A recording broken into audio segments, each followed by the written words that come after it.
Et yop tout le monde, c'est Star World, j'espère que vous allez bien, en tout cas pour ma part, la forme. Aujourd'hui une nouvelle vidéo, suivi d'élevage du mois de septembre, j'ai plein de nouvelles bestioles donc j'ai hâte de vous présenter tout ça. Mais juste avant je voulais vous expliquer un petit truc, je peux plus filmer les bourses car tout simplement mon attel est cassé. Et du coup je peux pas enlever le flash, donc je sais pas comment je vais faire pour les prochaines bourses.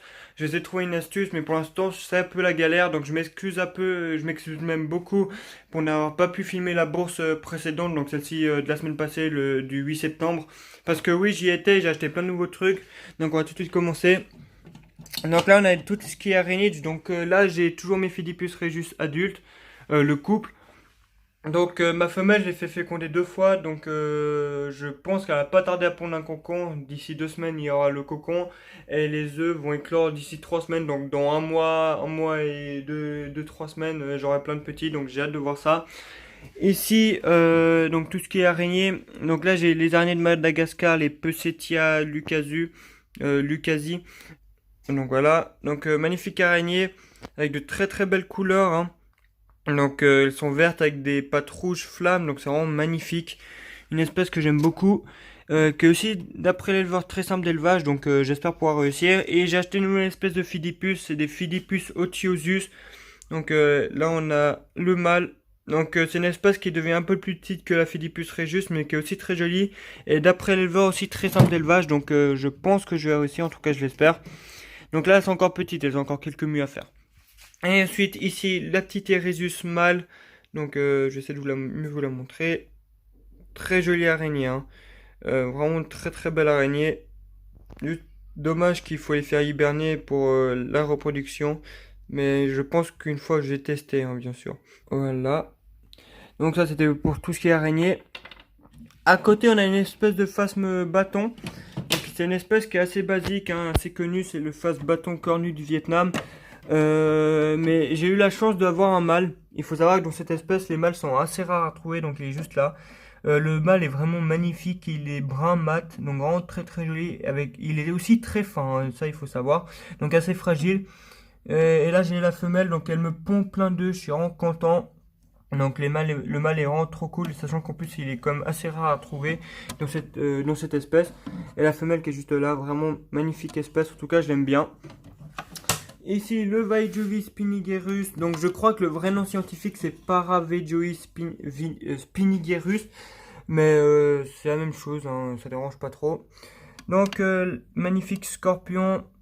J'ai changé vaguement son décor, j'ai enlevé le tronc d'arbre, la petite écorce qui était là, j'ai juste décalé un peu la pierre. J'ai nettoyé un peu le sable pour faire un truc un peu plus propre. Donc il est pas très actif, hein, vu qu'il mange beaucoup, il sent pas le besoin de sortir chasser, donc il reste beaucoup caché. Même de nuit, il sort pas beaucoup. Ici, Manondu chromatus, donc une magnifique mygale, vraiment une espèce que j'aime beaucoup, très très jolie. Elle se porte bien. Donc toutes les migales que vous allez voir dans cette vidéo, c'est vraiment toutes les espèces que j'ai gardées parce que j'en ai vendu pas mal, hein. J'ai vendu 2 mâles et quelques femelles. Mais donc là, toutes les espèces que vous allez voir, c'est vraiment les espèces que je garde. Donc la Gramostolacala, une espèce vraiment, c'est la migale, je crois, la moins agressive que j'ai. Non, c'est clairement la moins agressive. Elle est vraiment très cool. Du reste, quand je manipule ou que je dois faire des présentations, c'est vraiment celle-ci que je prends. Parce qu'elle est vraiment très calme, donc elle est vraiment très très cool. Ici, la Brachypelma smithi, magnifique mygale, hein, elle a mué il y a quelques jours, donc vous pouvez voir, elle a vraiment de magnifiques couleurs. Elle est beaucoup plus calme qu'avant, donc c'est pour ça que j'ai aussi pas changé la cachette, car elle a passé clairement une semaine dedans, elle en est pas sortie, donc je pense qu'en fait pour finir, elle s'y est habituée. Donc si par hasard je vois qu'elle devient de nouveau assez stressée, bien sûr je vais changer la cachette, mais pour l'instant ça a l'air d'aller. Et comme vous pouvez le voir, l'abdomen est nickel, vraiment une très très belle mygale, hein. Magnifique. À côté, la Chromatopelma cyanepubescens. Donc elle a tissé énormément de toiles, donc je peux pas ouvrir cette vitre car sinon je la casse. Et je sais même pas si on va bien la voir, elle est juste là. Donc magnifique. Je vais essayer d'ouvrir sans la faire peur, sachant qu'elle est assez craintive. Ah bah elle était cachée. Bon, par on peut quand même vaguement la voir. Hop là. Si ça veut bien. Et juste là. Donc magnifique mygale, hein, vraiment une mygale très très cool. Que j'aime beaucoup parce qu'elle a de magnifiques couleurs. En même temps c'est marrant parce qu'elle tisse beaucoup, comme vous pouvez le voir. Et à côté la Monocenthropus balfouri. Elle est juste dans le tronc, donc dans son petit terrier, donc on va pas la voir. Vraiment aussi une très très belle mygale, hein. En dessus, donc là j'ai vraiment des espèces de coloptères que j'aime beaucoup. Donc oui, c'est du scarabée, du coloptère. Ici on va pas les voir, j'ai un couple... Ah, j'ai un blanc, je connais plus, j'ai oublié le nom. De toute façon, je vous le mets, hein, comme d'habitude. Vraiment magnifique. Donc, j'ai eu le couple et il me reste encore une coque de cette espèce à éclore. Donc, pour l'instant, ils sont encore tout neufs, hein. C'est pour ça qu'ils s'enterrent beaucoup. Mais d'ici une semaine, on devrait les voir un peu plus à la surface. Et ici, j'ai vraiment une espèce magnifique. C'est du Chalcosoma Atlas. J'ai aussi un couple. Donc, vous pourrez voir le mâle est vraiment très très beau avec ses magnifiques cornes. C'est une espèce qui devient assez grosse, hein. Là, on a ma main à côté. Vous pouvez voir vraiment très grosse espèce. Donc elle bouffe énormément, hein. Elle fait que bouffer le mâle. Et la femelle elle est plutôt souvent enterrée. Je la vois de temps en temps venir manger un peu de la pomme. Mais sinon elle passe toute sa vie enterrée. Donc j'espère qu'elle va pouvoir me prendre des œufs. J'ai mis environ, là il y a... Bien sûr je galère à fermer le terrarium. Donc là il y a à peu près 5-6 cm de substrat. Et derrière il y a une dizaine de centimètres. Parce que ça peut en pente. On dirait pas comme ça. Mais derrière il y a beaucoup plus de substrat qu'à l'avant. Donc j'espère vraiment qu'elle va me pondre des œufs. Ici les Pachnoda, donc ça normalement c'était des Pachnoda marginata. Je les avais achetés à Calipette mais ils se sont trompés, hein. Je crois que c'est des Pachnoda sinuata. Donc j'en ai 3 et je crois que j'ai aussi que des femelles, donc je suis un peu déçu. Donc elle vient d'aller s'enterrer comme vous pouvez le voir. Donc magnifique Pachnoda, hein, qui est aussi très simple d'élevage. Donc j'en ai 3, ils s'enterrent, je les vois pratiquement jamais à la surface. Et ici j'ai un Pachnoda marginata peregrina qu'on m'a donné. Donc vraiment très très belle espèce, hein. C'est pas la plus belle des coloptères, mais en tout cas moi je trouve qu'elle a quand même de belles couleurs. En tout cas jaune brun, c'est vraiment assez joli. Sachant que c'est une espèce vraiment simple d'élevage, hein. J'en avais élevé auparavant et j'avais très bien réussi. Et ici on a tout ce qui est scorpion avec du venin assez puissant et scolopendre. Donc tout ce qui est animaux qui aura du venin assez important, il ira ici. Et donc j'ai acheté une nouvelle espèce, c'est des Titus tigmirus. Donc une magnifique espèce, je les mets sur le bureau. Donc c'est des Titus tigmirus, une espèce originaire du Brésil. Elle a un venin assez puissant, voire même mortel pour l'homme. Donc c'est vraiment pas une espèce à prendre à la légère. En cas de besoin d'aller dans le terrain, toujours avec une pince, obligatoirement. Ce qui est intéressant avec cette espèce, c'est qu'elle peut faire de la parthénogenèse, c'est-à-dire qu'il n'y a pas besoin de mâle pour avoir des petits. Elle peut aussi cohabiter ensemble, donc ça fait vraiment gagner de la place, c'est vraiment cool. C'est une espèce qui est magnifique, en tout cas les petits sont orange, donc très très jolis. Et adultes, ils font les 6 cm avec une couleur un peu plus orange brune foncé. Donc là j'ai 5 petits dans ce bac. Donc j'ai hâte de voir ce que ça a donné. Ce qu'il faut dire aussi, c'est qu'il y a toujours besoin d'une hygrométrie de 80% parce que c'est une espèce qui adore l'humidité. Elle a aussi besoin d'une gamelle d'eau toujours à disposition avec de l'eau dedans. Donc enfin, on fait attention avec ça parce que c'est une espèce qui boit beaucoup. Donc vraiment une très très belle espèce. J'ai hâte de les voir grandir et de pouvoir les faire reproduire. Donc maintenant on va passer au bas de l'étagère. Donc toujours ces deux terrariums, ils sont toujours vides. Et ici, les Pandinus Imperator. Alors, j'ai toujours pas réussi à faire cohabiter la femelle avec eux. Ça prend un peu de temps. Bon, disons, j'ai pas beaucoup essayé aussi. J'ai fait 2-3 fois depuis la dernière vidéo. Enfin, depuis le dernier suivi d'élevage. J'espère vraiment pouvoir les faire cohabiter. Parce que si j'arrive à avoir des petits, c'est vraiment trop cool. Et ici, une nouvelle espèce. Donc là, j'ai éteint la lumière parce que de toute façon, ils en ont pas besoin. Et après, ça chauffe l'eau. Et ils en ont pas du tout besoin de chaleur. Mais j'allume vite fait. C'est des axolotes. Donc un axolote c'est une salamandre qui reste normalement au stade larvaire, donc en forme de tétard. Parfois ça arrive mais rarement qu'il se métamorphose en forme adulte, donc après il pourra pas vivre dans l'eau, donc là il vit que dans l'eau, hein, jamais sur terre. Mais s'il se métamorphose, il devra vivre sur terre comme une salamandre normale. C'est une espèce donc qui vient du Mexique, qui vit en haute altitude dans les montagnes à 2000 mètres de haut. Donc c'est une espèce qui adore l'eau froide, donc il faut pas qu'elle dépasse les 20 degrés. Déjà 20 degrés c'est beaucoup.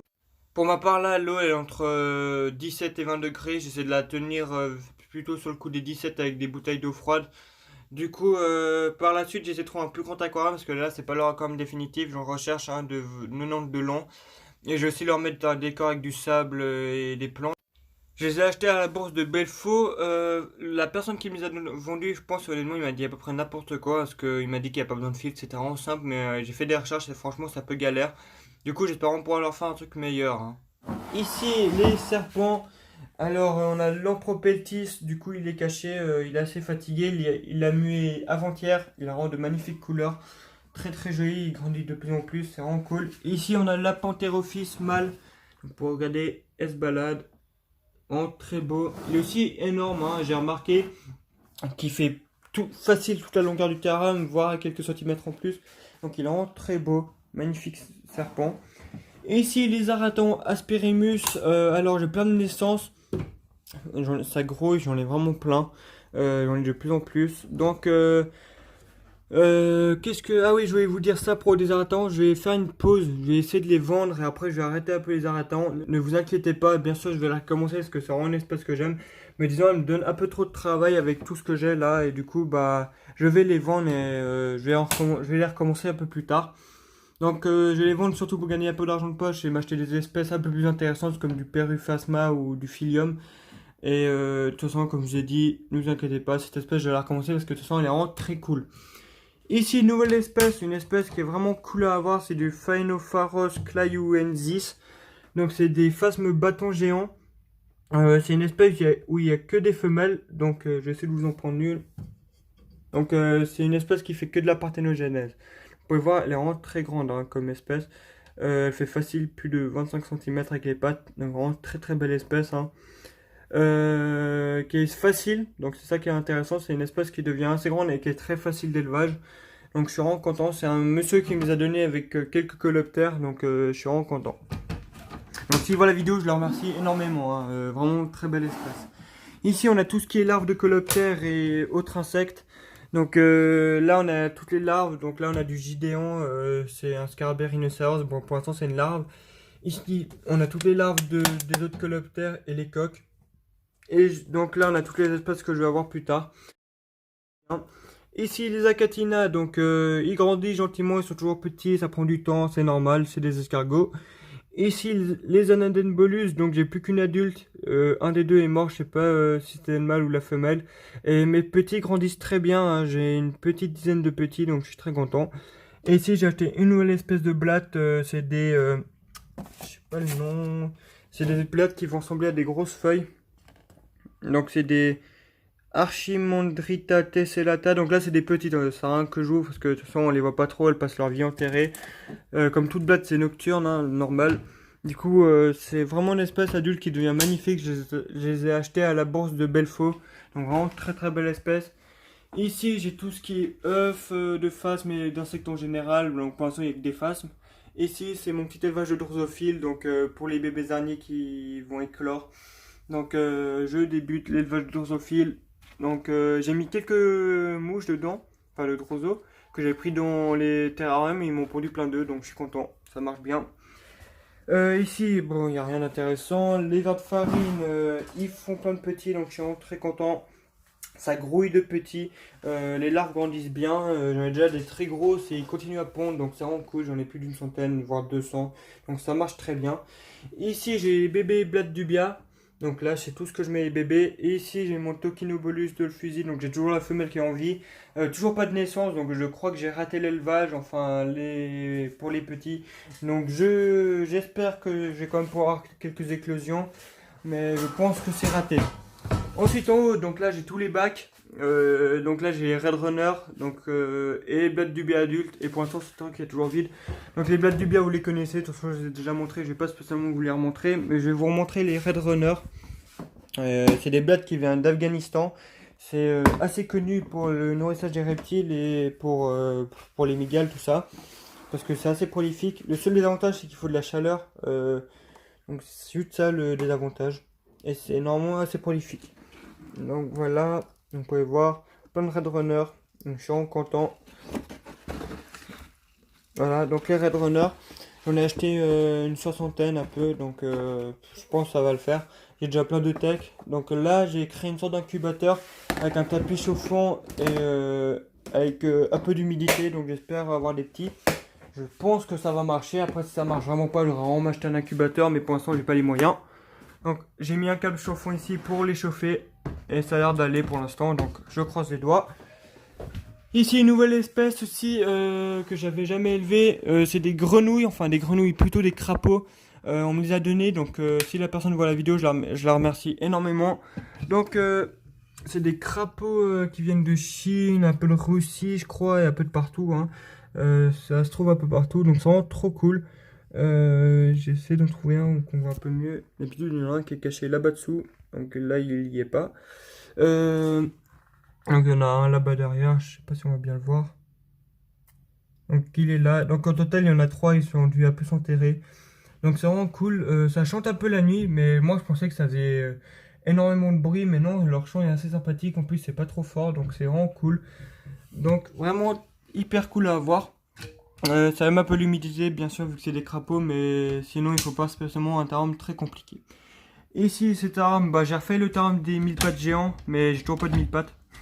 Mais donc je l'ai refait parce que je trouve l'autre c'était un peu compliqué pour pouvoir les observer, j'ai réfléchi. Du coup j'ai mis une grosse écorce ici, une autre là et quelques feuilles mortes. Donc ça leur fera un habitat assez sympa, j'espère bientôt en trouver un. Et puis c'est tout ce qu'il y a à dire sur les terrains.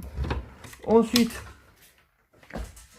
qu'est-ce qu'il y a? Ah oui, donc une personne m'a donné plein de petits phasmes bâtons. Donc on m'en a donné plein. Et du coup j'ai essayé de les vendre pour me faire un peu d'argent de poche parce qu'elles sont débarrassées, de toute façon elles étaient envahies. Et moi j'avais de la place, je les ai pris. Donc c'est une très belle espèce, enfin c'est une espèce basique, hein. C'est les mêmes que ceux-là je crois, que le couple que j'ai là-bas. Sauf que là ce sera avec des femelles, hein. Que des femelles. Et ici on a les Sipiloidea sipilis.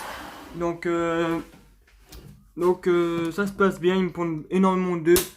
Très jolie espèce, hein, qui est assez sympathique, qui est facile aussi à d'élevage, c'est un face bâton avec des ailes roses, donc qui est vraiment cool. Une espèce où il n'y a que de la parthénogenèse, donc c'est vraiment une espèce sympathique à avoir. Ici, mais vite, ce sera justement pour tous les petits face bâtons. Et ici, les Extatosoma tiaratum. J'ai une mauvaise nouvelle, je vais les vendre, car tout simplement, en fait, j'ai appris par l'éleveuse que pour finir, c'était que des femelles, et je recherche justement des mâles avec, parce qu'ils sont assez cool, les mâles. Du coup, je les élève et si par hasard j'arrive à trouver quelqu'un qui me les achète au même prix auquel je les ai achetés, bah je lui les vendrai pour me faire rembourser tout simplement. Donc là c'est pour les extatosomas, donc pour l'instant je les garde pas. J'espère pouvoir trouver un autre couple pour pas trop cher. Et ici j'ai la femelle Pandinus imperator. Allez, je vous la montre. Donc pour le Pandinus imperator, la femelle, donc justement la grosse femelle, vraiment très très cool, hein. Elle fait sa vie pépère, bon, en disant qu'elle est un peu chiante parce qu'elle est assez agressive avec les autres, mais avec moi aucun problème. Donc elle est vraiment hyper cool. Tu peux bouger un peu? Allez, voilà. On peut voir, vraiment, elle est très grosse, hein. Donc vraiment cool. Hop là. Donc pour l'instant elle est là, mais j'espère en pouvoir les faire cohabiter avec les autres. On verra ce que ça a donné par la suite. Bon, je le remettrai après. Et c'est tout ce qu'il y avait à dire sur l'élevage. Donc vous pouvez voir qu'il s'est de nouveau passé pas mal de choses. Donc je suis vraiment content. J'espère en pouvoir faire accoupler mes petits scorpions du Brésil. Et donc voilà. Donc j'espère que la vidéo vous aura plu. Surtout n'hésitez pas à liker, à vous abonner. Et nous on se retrouve dans une prochaine vidéo. Bye.